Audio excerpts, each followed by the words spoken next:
Hi folks, welcome to the Moving Beyond Being Good podcast by Gary Ryan from Organisations That Matter. In this podcast, Gary shares everything about servant leadership, service leadership, authentic leadership, how to create high performance cultures, service excellence and life balance. Here's your host, Gary Ryan. Thank you, Sienna, for your lovely introduction. I'm really delighted to be here this evening with Alison Wheeler for our episode for the Moving Beyond Being Good podcast. And Alison is the founder of Alison Wheeler Coaching and Consulting and is based on the Gold Coast in Australia. Alison's got a fascinating story. She's been a success coach since 2009 and is the author of the incredible Living from the Inside Out, How to Become a Modern Day Wonder Woman. And that's a pretty awesome photo on the back. I actually had the book around the wrong way. Thanks, we've got that correct. Now, with husband Paul, Alison also is a mum to 14-year-old Jasmine, so knows what it's like to be a mum of an awesome teenager, of course, and loves being a mum and is really dedicated to her activity at the moment. Alison's also a 10X business coach and is focused on helping organisations grow and scale. And so, Alison, it's a delight to have you with us here today for this episode of the Moving Beyond Being podcast. Welcome. Oh, Gary, thank you so much for having me. I had the pleasure of meeting you in person not that long ago, so it's nice to jump on here and record this podcast with you. I've got to say, in terms of our community that we're both members of, this has been one of the great things is to meet awesome human beings like yourself, find out about your story.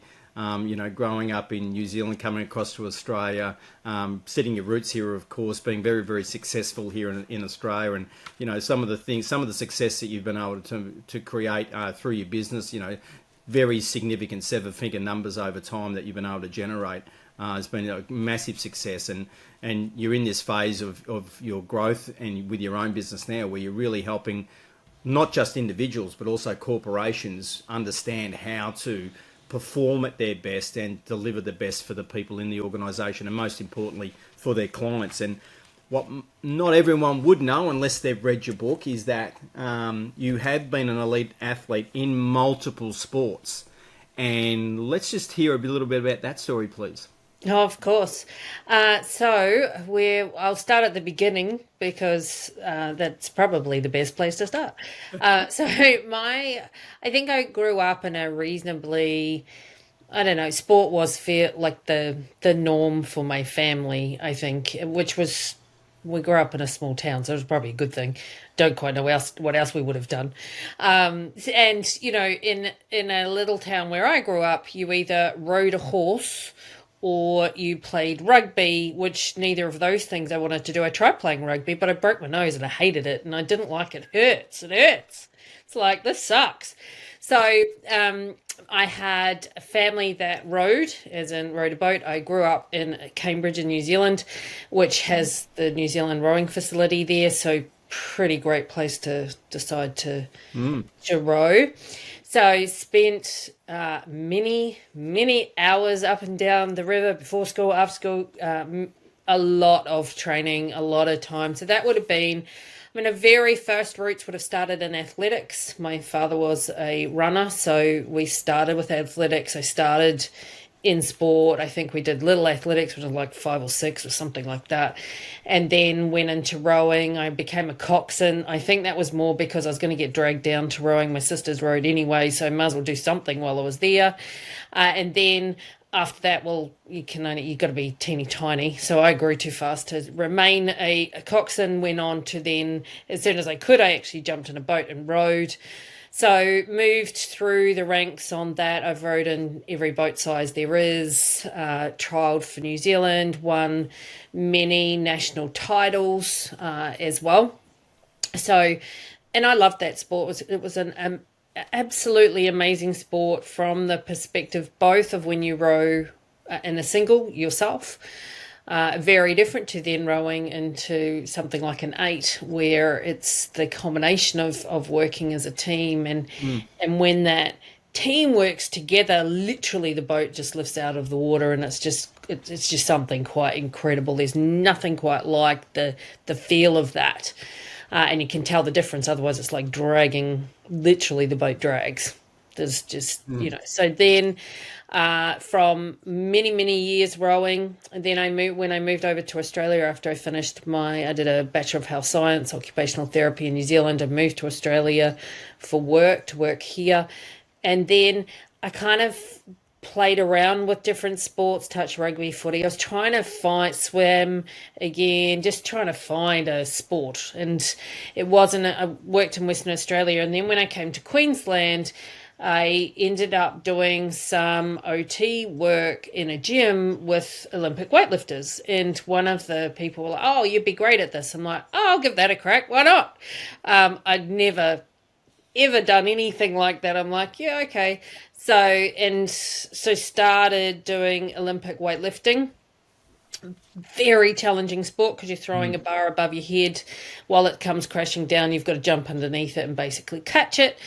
Very technical, but also very artistic in a way, even though you're lifting heavy weights. It's a really interesting thing. And then I went on to win national titles in that sport. And then after that, we moved and there wasn't an Olympic weightlifting gym. So it's kind of like, what's next? Went into CrossFit. That was the closest thing that I could still kind of take those skills somewhere. Competed within that, did well in CrossFit as well. Too many injuries, so decided to then go, what's next? Came across a nutrition and a trainer. She's like, "Oh, do you want to go into triathlons?" I did that for a little bit. I was like, "Yeah, all right, I'll try that." Started training again. I'm like, "That's so not going to work around a family. No, don't want to do that. Boring." And she said, "Well, why don't you try bodybuilding?" And I'm like, "Oh, yeah, okay." I had no idea again what I was saying yes to. I'm like, well, it will definitely be confronting because you've got to stand around in heels. I don't do that. And prance around in them on stage, and you've got to wear next to nothing. All of those things I knew that I just don't do. And I thought, well, if I can confront that, if I can stand on stage in front of other people judging me in very high heels and not fall over with not a lot on, hey, maybe I've confronted a whole lot of crappy self-belief and all sorts of things. So went into that sport. That was a massive learning curve. Tried a few different federations to try and find where I would fit, and then ended up winning my pro card with Miss Fitness Australia. And that's and then I will compete again, just it's a timing thing. There are other things to build right now than going bodybuilding, which takes an incredible amount of energy. So just maintaining at the moment, still training, still maintaining my physique as you do, so that when I compete again, it's just easier. So that's kind of my sporting journey. So the CrossFit and the triathlons and the bodybuilding have all been happening while you've been being that success coach since 2009. So they've been all happening alongside that significant work as well, correct? 100%. Absolutely.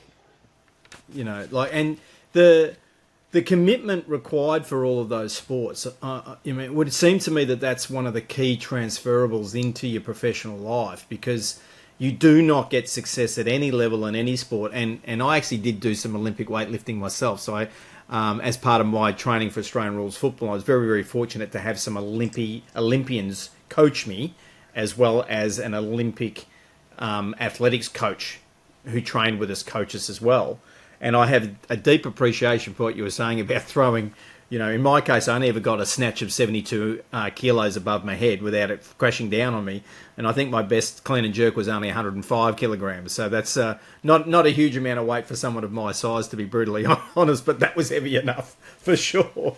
So, to be able to do what you've done in that space, and again, unless people have tried a sport like that, and then to end up in, as you say, in this bodybuilding space, to be completely confronted with not wearing very much, as you say, and also having to walk around in high heels and not fall over is a pretty incredible effort. So, what with commitment, and I'd be really interested in what that looks like from a professional and business sense, and what you see with the clients that you've worked with when it comes to commitment.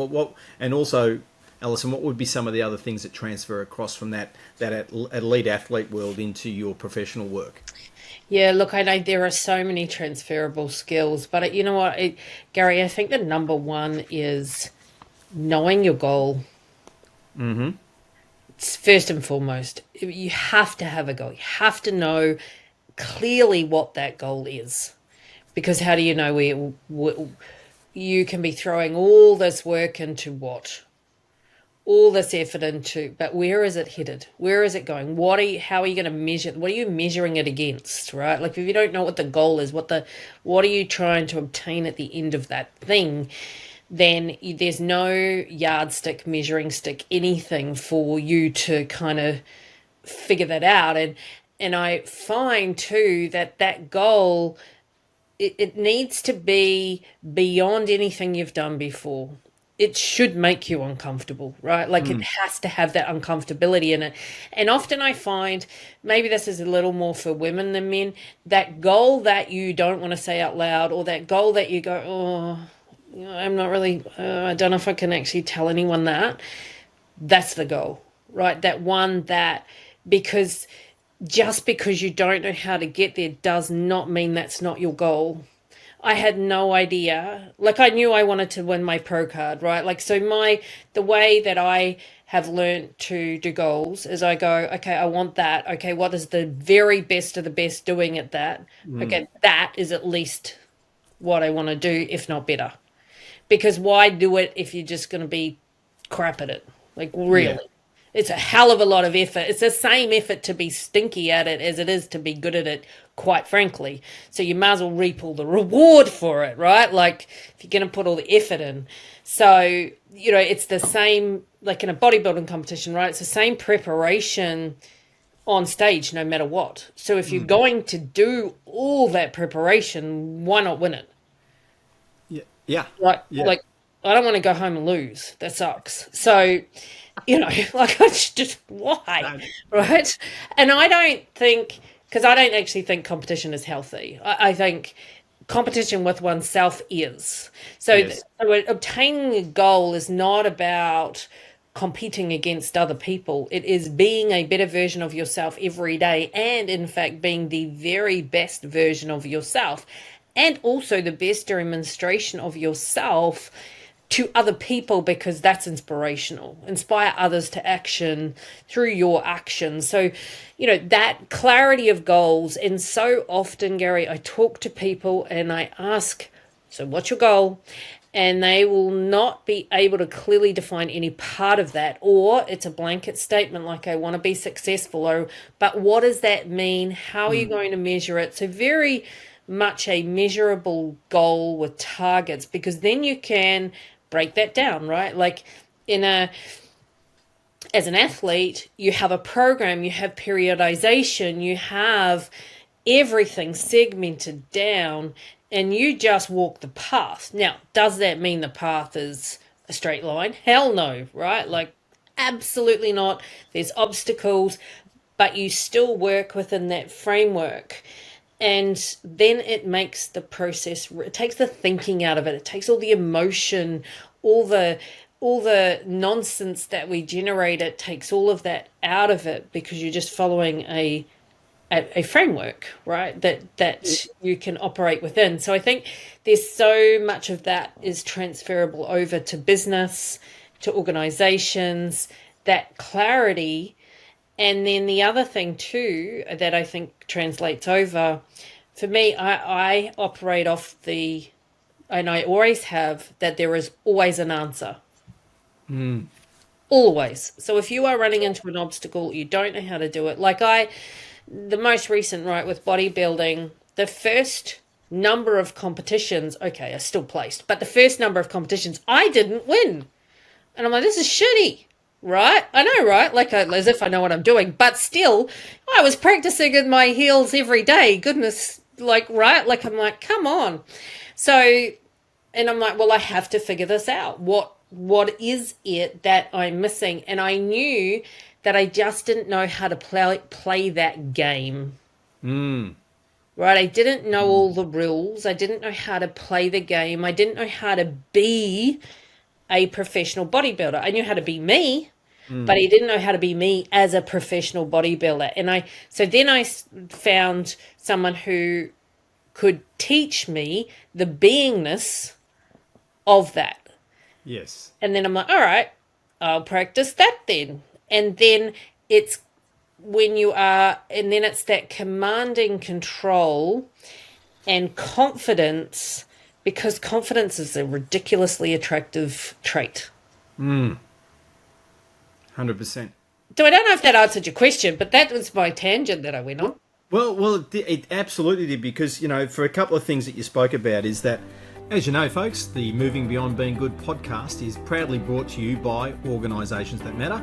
Here's a short message from our founder, Gary Ryan. Tonight I've got a gig on that starts at 5 p.m. through to 8 p.m. I've been up since 5 a.m. The reality is in life we need to have energy for action. We've got to understand how our energy works, because some days you've got to have a long day. You also need to have plenty of energy for your relationships, if you're a parent, for your wife, for your children, for your best friends. You've got to have energy for the physical things that you want to do in your life. We need energy for action. That's the beauty of my book, Energy for Success. In 7 steps, my book will walk you through exactly what you need to do to identify the natural way to have energy for everything you need in your life. It's for the price of a coffee, $4.99 Australian. Seriously, it's the cheapest way to find out and work out for yourself, how do I make sure that I naturally have the energy that I need for all the things that I want to do successfully in my life. Check it out. Thanks for that message. Now let's return to our interview with Alison Wheeler. You said, it takes as much effort to be stinky as it does to be successful, so you might as well be successful. And I think while that's a line, there's actually a lot in that for people that are working on their businesses, entrepreneurs trying to get started out, or people that already have businesses that are going okay but aren't going as well as what they could be, is that effort and commitment to be able to go and, as you said, ask the question, well, there must be a way, there must be an answer about bodybuilding. So that's the same in business, right? There must be a way. Let's go and find out. Now, in that instance, you went and sought some assistance. 100%, because I don't want to muck around, right? Time's precious asset. Time is our most precious asset. You can't get it back. And I want results fast. So I'm like, okay, hit me with it. Find me someone who knows, right? I'm going to shortcut the living bejesus out of anything that I can. I can find experts. That's the same as having a coach, right? It's your shortcut. I mean, you can grind it out and try and work it out and do it the hard way. Not to say you don't have to put the effort in, but I knew that would take me 4 years to figure it out easily on my own. And I'm like, no, that is not how I'm playing this game. Just find the experts. And that's the same in business. You can shortcut those lessons and those things. And when I work with clients, it's like, okay, let's cut away all of that. What's going on? Let's get right in there. Okay, now let's get a strategy that works, because there's things you are doing that work. There's things that you're totally doing that are working against you. And let's just get a clear pathway and then just, okay, go, right? And that was essential for me to be successful in that, and it's the same for a business. It's exactly the same pathway. Oh, absolutely. If you've got to again, I mean, I'd be interested as to how quickly did you get that qualification for bodybuilding when you thought, well, this would take 4 years if I do it on my own. In the end, how quickly did you do it when you shortcut it? 18 months. 18 months. I mean, this is the key point, though, isn't it? Right, when you talk about the transferability here for businesses, is that I call it smart hard work. So how do I quickly discover the smart hard work? Because we know no one gets successful without doing hard work. That's just if you're not prepared to do hard work, forget about it, because nothing's going to work, right? You've got to do hard work, but you've got to do, again, what I call about smart hard work. And a lot of the ways to do that is to go and find the people who actually know, who already know, that can actually, as you say, cut time. And the investment in that it gets returned so many times over, because A, you get the time, but then B, you're already getting those goals that now as you've described, once you've got clarity around the goals. And as you also said, Alison, it's also about not just setting goals that, yeah, I know I can do that. It's setting goals that make you feel uncomfortable in your stomach, that make you feel like, wow, do I really want to be in these bathers, I assume. Yeah, pretty much. If you barely, but let's just call it a bather. Yeah. It makes me feel very uncomfortable, even trying to imagine myself ever doing something like that. But you were there, and one of the things that you do talk about in your best-selling book is a lot of these issues about overcoming your mindset and challenging yourself. And it's fantastic that last year you put this into print. It became a bestseller, I think, in at least 5 categories. Yeah, it did. Yeah, 5 categories. I mean, that's an awesome effort. Living from the inside out, how to become a modern day Wonder Woman, and again, to have the courage to get that Wonder Woman photo is just extraordinary. It's just an awesome photo. It's just like, don't mess with Alison.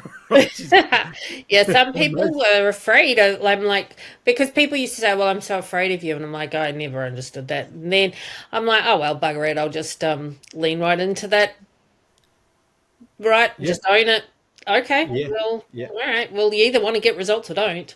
Yeah. And look, I think, when people are listening into an episode like this and they hear your story and they read your book and they find out about your background. I mean, one of the things I find about your book is it hasn't been an easy path. It was not an easy path, particularly in your teenage years and into your early 20s. Like you had some significant challenges that you had to overcome. And when you decided, I'm going to own this and I'm going to get comfortable with who I am, and I'm going to, again, do the work. I'm going to do the hard work on me so I actually get to love me. And then, the journey that then happened after that's been such a powerful journey. It's such an amazing lesson. And obviously having a 14-year-old daughter now, there'd be, as a parent, ensuring that you're doing the best to support her through these challenging years. And, as you know, I've got the 5 children and we've got 3 of them are now young adults. So we've gone through with a number of them those teenage years, but we've still got a 15-year-old and a very, very soon to be 13-year-old in the next week. So, it's a constant, it's an important journey as a parent to be able to do, but equally the fact that you've been there and gone through your challenges is just extraordinary too. Which then helps me to come to the topic of burnout, because one of the challenges with being a successful elite athlete and that level of commitment is the risk of burnout. So what's some of your advice for business owners about how to manage this challenge of potential burnout, Alison? Yeah, look, and that 2 things. Periodization, number 1, which means cycling, knowing where your business is in its cycles and working out when you're going to take periodic pauses, right? So that actual time. Mm-hmm. And if your business is flat out, then you are going to, all year long, then you're going to have to strategically choose when that is, because you do need to periodize. You do need to have enough rest. Sleep is a superpower. Get enough sleep. Now, I have broken that rule for long periods of my life, right? And thought, oh yeah, no, I don't need sleep. I can function on 4 hours sleep for a long time.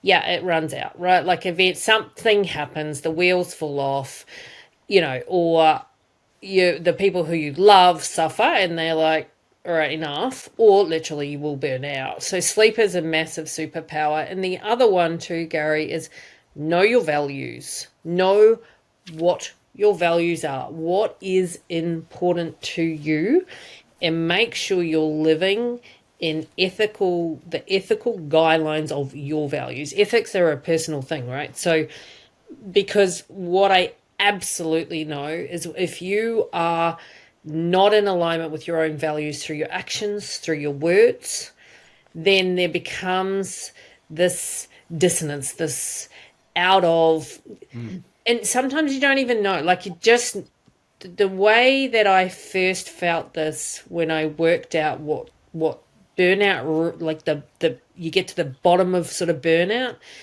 when I really kind of pulled it all apart and worked it out, I'm like, I could feel the misalignment. I just didn't know what it was at the time.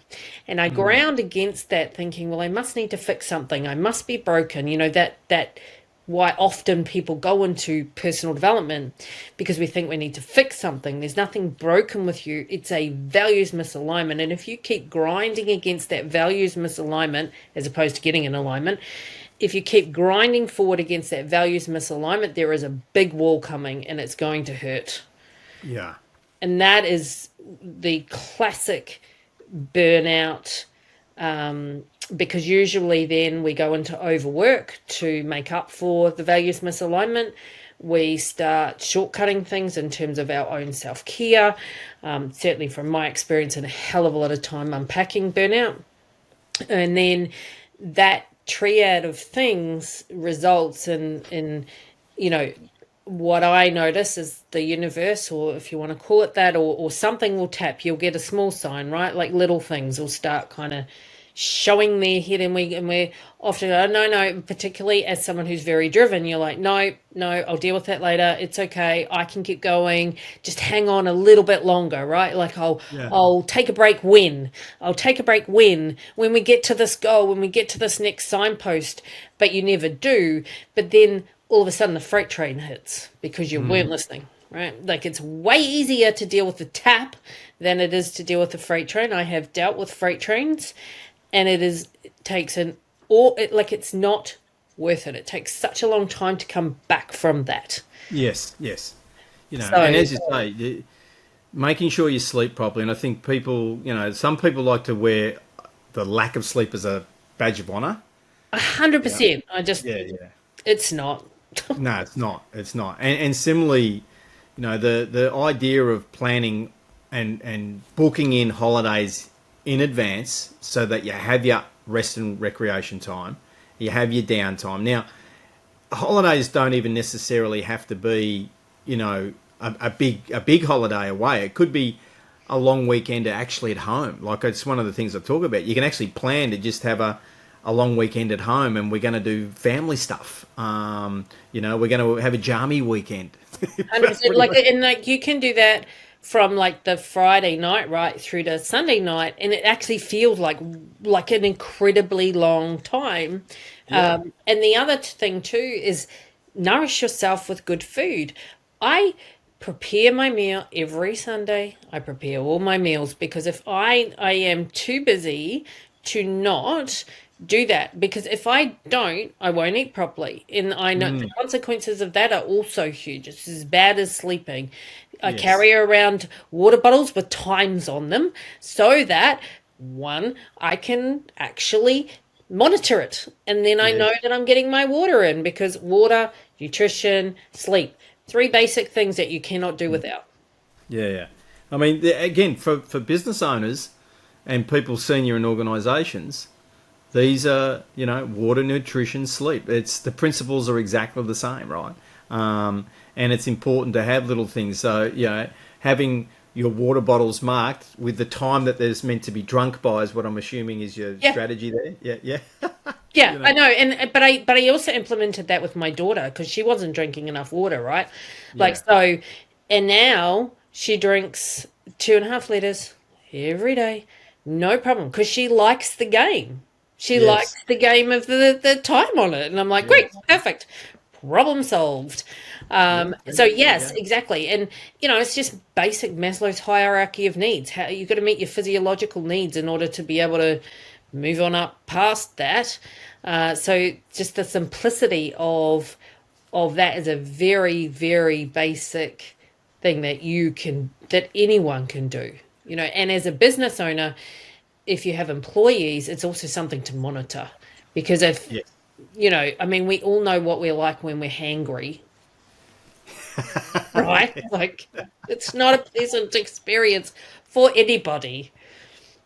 Yeah. So what was the key motivation to write your book? Because, having authored several books myself, I know it's one thing to have the idea in your head, the amount of work, the massive action that goes into creating, writing a book, and then, being grateful enough that it becomes a bestseller. What was your key motivation for doing that, Alison?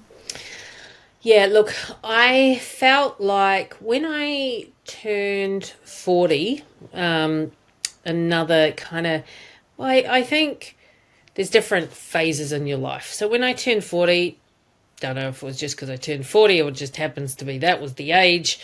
It was quite a key time for me to move into whatever the new iteration of me was, this new phase. And it was very important to me to ensure that when I looked in the mirror, I was happy with what I was looking at. And I could stand there and be proud of what I was looking at and what I'd achieved. And also that I was passing that on to my daughter. I was like, I am not passing on my shitty habits to my daughter. No way. The line is in the sand, right? Like, I need to sort this out because she's about to hit teenage years, right? Like, this needs to be dialed in before we hit that phase of life because it can be very challenging. So it was very important to me. And then the other side, from all of the success coaching that I've done, I feel everyone has their own gift that deserves to be expressed to the world. Like, yes, you are doing people a disservice by not being yourself, not representing yourself in the world and not putting yourself out there. So that importance of self-expression as well, to me, whatever you express yourself through, it doesn't matter what the vehicle is. Like, I think business is one personally. Business and sport are obviously the best, but I'm biased. So I'm very passionate about helping people in those areas because I'm completely biased. But, it could be art, it could be music, it could be cooking, it could whatever. It could be your family, right? Like, my mum was always family. That was her purpose, that was her passion, that was her expression, it still is. So that importance of that level of self-expression, and like you said, people wear not enough sleep as a badge of honor. I want women, particularly because it's obviously what the big book is more targeted at, to move out of Superwoman phase and move into Wonder Woman phase, because to me they are completely different. What would be one key difference, that difference between Superwoman and Wonder Woman? Yeah, so to me, Superwoman is when you're trying to do everything, you don't ask for help, you think you can do everything. I'm not saying you can't do everything, you're just not going to do it by yourself. Wonder Woman has the wisdom to know the difference, and Wonder Woman is also, from my perspective, the Wonder Woman is a fabulous communicator and a fabulous leader. Now, whether she's leading from behind or the front doesn't matter. That's just a terrific way to end our conversation here, Alison. But before we do, what are some of the best ways for people to reach out and contact you and connect with you and get you to actually help them grow their businesses and go to the next level? 100%. So they can reach me on Instagram, which is the Alison Wheeler, which I'm sure you'll put in the show notes. And they can also reach out to me on any of my social platforms, also on LinkedIn, and my website, which is thealisonwheeler.com. Thank you very much, Alison. We'll make sure, folks, we've got all of those links in the show notes, so make sure you go to the Moving Beyond Being Good podcast show notes to get all of Alison's details. Make sure you do reach out and connect with her on any one of the platforms that will be listed there. Once again, this is Gary Ryan from the Moving Beyond Being Good podcast. It's a pleasure to have you with us here tonight with Alison Wheeler. And make sure that you like and subscribe to the podcast. And if you'd like to get our newsletter, please go to orgsthatmatter.com/newsletter, and you'll be able to get our regular emails as well. Once again, I'm absolutely delighted to have you all here with us on this episode, and I look forward to working with you all next time.